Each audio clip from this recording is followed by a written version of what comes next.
ಕೆಂಪು ಬಣ್ಣದ ಕಲ್ಲಂಗಡಿ ಹಣ್ಣು ಕಾಣಸಿಗುವುದು ಸಾಮಾನ್ಯ. ಆದರೆ ಹಳದಿ ಬಣ್ಣದ ಕಲ್ಲಂಗಡಿ ಹಣ್ಣನ್ನು ಗ್ರಾಹಕರನ್ನು ಆಕರ್ಷಿಸುತ್ತಿದ್ದು ಜನ ಮುಗಿಬಿದ್ದು ಖರೀದಿಸುತ್ತಿರುವುದು ಕಂಡುಬಂತು. ಹಾಗಾದ್ರೆ ಎಲ್ಲಿ ಎಂದು ಕೇಳ್ತೀರಾ? ಈ ಸ್ಪೆಷಲ್ ರಿಪೋರ್ಟ್ ನೋಡಿ. ಹೌದು, ಹಳದಿ ಬಣ್ಣದ ಕಲ್ಲಂಗಡಿ ಹಣ್ಣು ಕಂಡು ಬಂದಿದ್ದು ಕುಮಟಾ ತಾಲೂಕಿನ ಮಿರ್ಜಾನ್ ಭಾಗದಲ್ಲಿ. ವ್ಯಾಪಾರಿಯೊಬ್ಬರು ವಾಹನದಲ್ಲಿ ಕಲ್ಲಂಗಡಿ ಹಣ್ಣನ್ನು ಇಟ್ಟುಕೊಂಡು ಮಾರಾಟ ಮಾಡುತ್ತಿದ್ದರು. ಸದಾ ಕೆಂಪು ಕಲ್ಲಂಗಡಿ ಹಣ್ಣನ್ನು ಕಂಡ ಜನರು ಹಳದಿ ಬಣ್ಣದ ಕಲ್ಲಂಗಡಿ ಹಣ್ಣನ್ನು ಕಂಡು ಎಲ್ಲೋ ಬೇರೆ ಜಿಲ್ಲೆ ಅಥವಾ ರಾಜ್ಯದಲ್ಲಿ ಬೆಳೆದಿರುವ ಕಲ್ಲಂಗಡಿ ಹಣ್ಣೆಂದು ತಿಳಿದಿದ್ರು. ಆದರೆ ನಮ್ಮ ಪಕ್ಕದ ತಾಲೂಕಾದ ಅಂಕೋಲಾದಲ್ಲಿ ಈ ಹಣ್ಣನ್ನ ಬೆಳೆದಿದ್ದು ಎಂದು ತಿಳಿಯುತ್ತಿದ್ದಂತೆ ಜನರು ಕಲ್ಲಂಗಡಿ ಹಣ್ಣನ್ನು ಖರೀದಿಸಲು ಮುಗಿಬಿದ್ದರು. ವ್ಯಾಪಾರಿ ಕೂಡ ಹಣ್ಣಿನ ರುಚಿ ನೋಡಿ ತಗೊಳ್ಳಿ ಎಂದು ಹೇಳಿದ್ದರಿಂದ ಬಹುತೇಕರು ಹಣ್ಣು ಸಿಹಿ ಇರುವುದನ್ನ ನೋಡಿ ಖರೀದಿಸುತ್ತಿರುವುದು ಕಂಡುಬಂತು.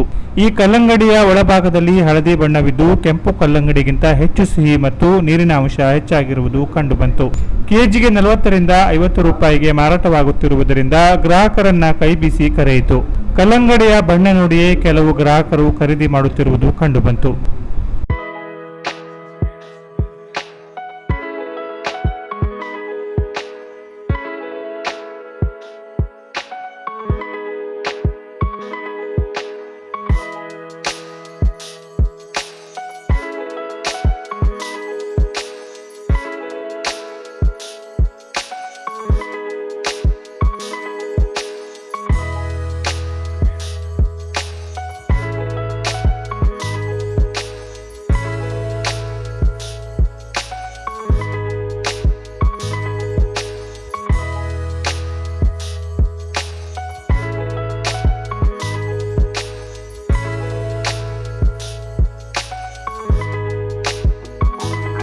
Canara plus news, Kumta.